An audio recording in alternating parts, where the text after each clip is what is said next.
Біздер бүгін Бауыржан Зәки ұйымдастырған мемлекеттік сатып алуға қоғамдық бақылау жүргізу туралы арнайы тренингке қатыстық. Біздер журналистер үшін мұндай тренингтердің беретін маңызы өте зор, себебі біз журналистер ашық дерек көздермен жиі жұмыс жасаймыз, ақпаратқа аналитикалық сараптаманы жиі жасаймыз. Сондай кезде жасыратыны жоқ, мемлекеттік сатып алулар сайтында кейбір ақпараттарды таба алмай жатамыз. Мысалы, мен өзімде жиі болды, кейбір шартты таба алсаң, хабарландыруын таба алмайсың, хабарландыру таба алсаң, оның ішіндегі қосымша деректерді таба алмай жататын кездеріміз болады. Бүгін осының бәрін бізге Бауыржан Зәки өзінің командасымен бірге көрсетіп, анықтап берді, және басқа мемлекеттік қосымша сайттарды көрсетіп, қалай ақпарат алу туралы толығырақ ақпарат берді. Жалпы қоғамдық бақылау дегеннің өзі ақпаратқа аналитика жасаудан басталады. Бүгінгі таңда жемқорлықтың алдын алу үшін, жемқорлық тәуекелдерін азайту үшін қоғамдық бақылау көбірек болғаны керек. Сондықтан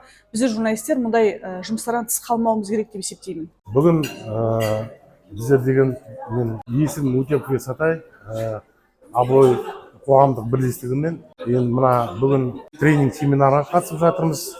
Ұйымдастырушылар Бауыржан Зәки, жаңағы қасындағы көмекшісі Арман деген жігіт. Олар деген әділдік жолы деген бірлестігінен. Сол мына тақырыбы деген мемлекеттік сатып алу, қоғамдық бақылау туралы. Соған қатысып сертификат алдық, таныстық. Өте қуаныштымын. Осындай нақты жұмыспен айналысып жүрген жігіттер көрініп тұр. Бүткіл мына істеген жұмыстарын көрдік. Сол мына біздің елге керек нәрсе.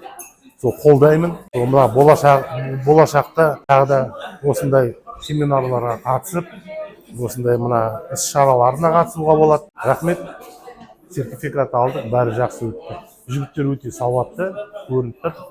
Жұмыс істейді, нақты жұмыспен айналысып жүр. Орал қаласында жалпы қоғам белсенділеріне, журналистерге, жалпы енді өзінің ұсынысын түсірген адамдарға бәріне тегін 2 күндік тренинг өтті. Бұл тренингті әділдік жолы республикалық қоғамдық бақылау, яғни Бауыржан Зәки бастаған заңгер, қоғам белсендісі бізге осындай 2 күндік тренинг жүргізді. Бұл тренингте мемлекеттік сатып алуларға мониторинг қалай жүргізу керек екенін, адвокация негіздерін және қоғамдық бақылауды қалай дұрыс жүргізу керек екенін сондай білім берді. Яғни білім алғысы келетін адамдарға бұндай тренингтер тегін. Менің өзім қоғам белсендісі ретінде, волонтер ретінде сондай тренингке қатысқаныма өте қуаныштымын. Өйткені көптеген білмеген нәрселерімді осы тренинг арқылы білдім. Осы ұйымдастырушыларға бәріне алғысым шексіз.